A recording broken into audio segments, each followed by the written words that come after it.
ಸ್ನೇಹಿತರೆ, ಹೆಂಡತಿ ಗಂಡನ ಯಾವ ಭಾಗದಲ್ಲಿ ಮಲಗುವುದು ಆರೋಗ್ಯಕರ? ವಾಸ್ತುಶಾಸ್ತ್ರ ಹೇಳುವುದೇನು ಗೊತ್ತಾ? ಗಂಡ ಹೆಂಡತಿ ಒಟ್ಟಿಗೆ ಮಲಗಬೇಕು ಎಂದು ಎಲ್ಲರೂ ಭಾವಿಸುತ್ತಾರೆ. ಆದರೆ ಗಂಡ ಹೆಂಡತಿ ಹೇಗೆ ಮಲಗಬೇಕು?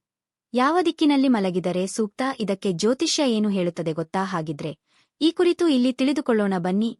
ಗಂಡ ಮತ್ತು ಹೆಂಡತಿ ಒಟ್ಟಿಗೆ ಮಲಗಬೇಕೆಂದು ವಾಸ್ತುಶಾಸ್ತ್ರವು ವಿವರಿಸುತ್ತದೆ. ಅಂದರೆ ಗಂಡ ಮತ್ತು ಹೆಂಡತಿ ಯಾವ ದಿಕ್ಕಿನಲ್ಲಿ ತಲೆಯಿಟ್ಟು ಮಲಗಬೇಕು ಅಥವಾ ಮಲಗುವ ಕೋಣೆ ಎಲ್ಲಿರಬೇಕು ಎಂಬ ವಿಷಯಗಳನ್ನು ವಿವರಿಸಲಾಗಿದೆ.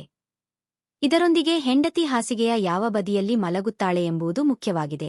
ವಾಸ್ತುಶಾಸ್ತ್ರದ ಪ್ರಕಾರ ಪತಿಪತ್ನಿಯರ ಕೋಣೆ ದಕ್ಷಿಣಾಭಿಮುಖವಾಗಿರಬೇಕು. ಅಲ್ಲದೆ ಹಾಸಿಗೆಯು ಮರದ ಮಂಚದ ಮೇಲೆ ಇದ್ದರೆ ಅನುಕೂಲ ಮಾತ್ರವಲ್ಲ, ಹಾಸಿಗೆ ಒಳ್ಳೆಯ ಸ್ಥಿತಿಯಲ್ಲಿರಬೇಕು. ಮುರಿದ ಹಾಸಿಗೆಯ ಮೇಲೆ ಎಂದಿಗೂ ಮಲಗಬೇಡಿ. ಕೋಣೆಯಲ್ಲಿ ತಿಳಿ ಬಣ್ಣಗಳನ್ನು ಸಹ ಬಳಸಿ. ವಾಸ್ತುಶಾಸ್ತ್ರದ ಪ್ರಕಾರ ಹೆಂಡತಿ ಗಂಡನ ಎಡಭಾಗದಲ್ಲಿ ಮಲಗಬೇಕು. ಹೆಂಡತಿ ತನ್ನ ಗಂಡನ ಎಡಭಾಗದಲ್ಲಿ ಮಲಗುವುದು ಉತ್ತಮ. ಇದು ವೈವಾಹಿಕ ಜೀವನವನ್ನು ಸಂತೋಷವಾಗಿರಿಸುತ್ತದೆ, ಜೊತೆಗೆ ಸಮೃದ್ಧಿಯೂ ಹೆಚ್ಚುತ್ತದೆ. ಹೆಂಡತಿಯು ತನ್ನ ಗಂಡನ ಭಾಗದಲ್ಲಿ ಮಲಗಿದರೆ ಗಂಡನ ಅದೃಷ್ಟವು ಅವಳಿಗೆ ಅನುಕೂಲಕರವಾಗಿರುತ್ತದೆ.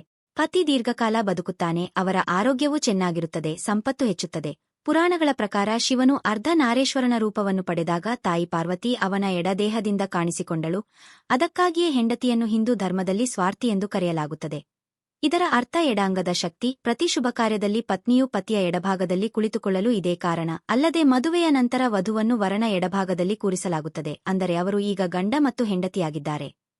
ಹೆಂಡತಿ ತನ್ನ ಗಂಡನ ಎಡಭಾಗದಲ್ಲಿ ಮಲಗಲು ಇದೇ ಕಾರಣ. ಹಾಗಾಗಿ ಹೆಂಡತಿಯು ಗಂಡನ ಎಡಭಾಗದಲ್ಲಿ ಮಲಗುವುದರಿಂದ ಶುಭಕರವೂ ಮತ್ತು ಪತಿಗೆ ಲಾಭವೂ ದೊರಕುತ್ತದೆ ಎಂದು ವಾಸ್ತುಶಾಸ್ತ್ರದಲ್ಲಿ ವಿವರಿಸಲಾಗಿದೆ. ಹಿಂದೂ ಧರ್ಮದಲ್ಲಿ ಹೆಂಡತಿಯನ್ನು ವಾಮಾಂಗಿ ಎಂದು ಕರೆಯಲಾಗುತ್ತದೆ. ವಾಮಾಂಗಿ ಎಂದರೆ ಎಡಾಂಗ ಎಂದರ್ಥ. ಪುರುಷನ ಎಡಭಾಗವನ್ನು ಮಹಿಳೆಯ ಭಾಗವೆಂದು ಪರಿಗಣಿಸಲಾಗುತ್ತದೆ. ಹಾಗಾಗಿಯೇ ಶುಭಕಾರ್ಯದಲ್ಲಿ ಪತ್ನಿ ಪತಿಯ ಎಡಭಾಗದಲ್ಲಿ ಕುಳಿತುಕೊಳ್ಳುವಂತೆ ಹೇಳಲಾಗುತ್ತದೆ.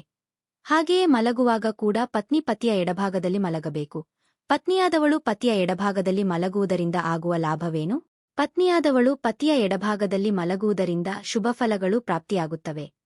ದಾಂಪತ್ಯ ಜೀವನದಲ್ಲಿ ಸುಖ, ಶಾಂತಿ, ಸಮೃದ್ಧಿ ಲಭಿಸುತ್ತದೆ. ಪತ್ನಿಯಾದವಳು ಪತಿಯ ಎಡಭಾಗದಲ್ಲಿ ಮಲಗುವುದು ಪತಿಗೂ ಮಂಗಳ, ಪತಿಯ ರಕ್ಷಣೆಯಾಗುತ್ತದೆ. ಯಮರಾಜ ಸತ್ಯವಾನನನ್ನು ಕೊಲ್ಲಲು ಎಡಭಾಗದಿಂದ ಬಂದಿದನಂತೆ.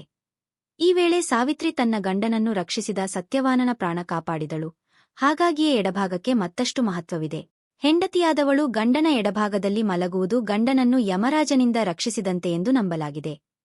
ಇಷ್ಟೇ ಅಲ್ಲದೆ ಕನ್ಯಾದಾನ, ವಿವಾಹ, ಯಜ್ಞಕರ್ಮ, ಜಾತಕಕರ್ಮ, ನಾಮಕರಣ ಮತ್ತು ಅನ್ನಪ್ರಾಸನದ ಸಮಯದಲ್ಲಿ ಹೆಂಡತಿಯು ಪತಿಯ ಬಲಭಾಗದಲ್ಲಿ ಕುಳಿತುಕೊಳ್ಳಬೇಕು ಎಂದು ಶಾಸ್ತ್ರಗಳಲ್ಲಿ ಹೇಳಲಾಗಿದೆ.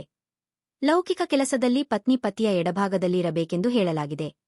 ಏಕೆಂದರೆ ಈ ಲೌಕಿಕ ಕೆಲಸಗಳಲ್ಲಿ ಹೆಣ್ಣನ್ನು ಪ್ರಧಾನವಾಗಿ ಪರಿಗಣಿಸಲಾಗಿದೆ ಮತ್ತು ಸ್ತ್ರೀ ಅಂಶವೇ ಶ್ರೇಷ್ಠವೆಂದು ಹೇಳಲಾಗಿದೆ. ಯಜ್ಞ, ಕನ್ಯಾದಾನ, ಮದುವೆ ಈ ಎಲ್ಲಾ ಕೆಲಸಗಳನ್ನು ಅತೀಂದ್ರಿಯವೆಂದು ಪರಿಗಣಿಸಲಾಗಿದೆ. ಇವುಗಳಲ್ಲಿ ಪುರುಷನಿಗೆ ಪ್ರಧಾನತೆ ನೀಡಲಾಗಿದೆ. ಹಾಗಾಗಿಯೇ ಈ ಸಂದರ್ಭದಲ್ಲಿ ಪತ್ನಿ ಪತಿಯ ಬಲಭಾಗದಲ್ಲಿ ಕುಳಿತುಕೊಳ್ಳಬೇಕು. ಇದು ಮಂಗಳಕರವೆಂದು ಹೇಳಲಾಗುತ್ತದೆ. ಸ್ನೇಹಿತರೆ, ಈ ನನ್ನ ಮಾಹಿತಿ ನಿಮಗೆ ಇಷ್ಟವಾಗಿದ್ದಲ್ಲಿ ದಯವಿಟ್ಟು ಶೇರ್ ಮಾಡಿ, ಲೈಕ್ ಮಾಡಿ ಮತ್ತು ಸಬ್ಸ್ಕ್ರೈಬ್ ಮಾಡಿ.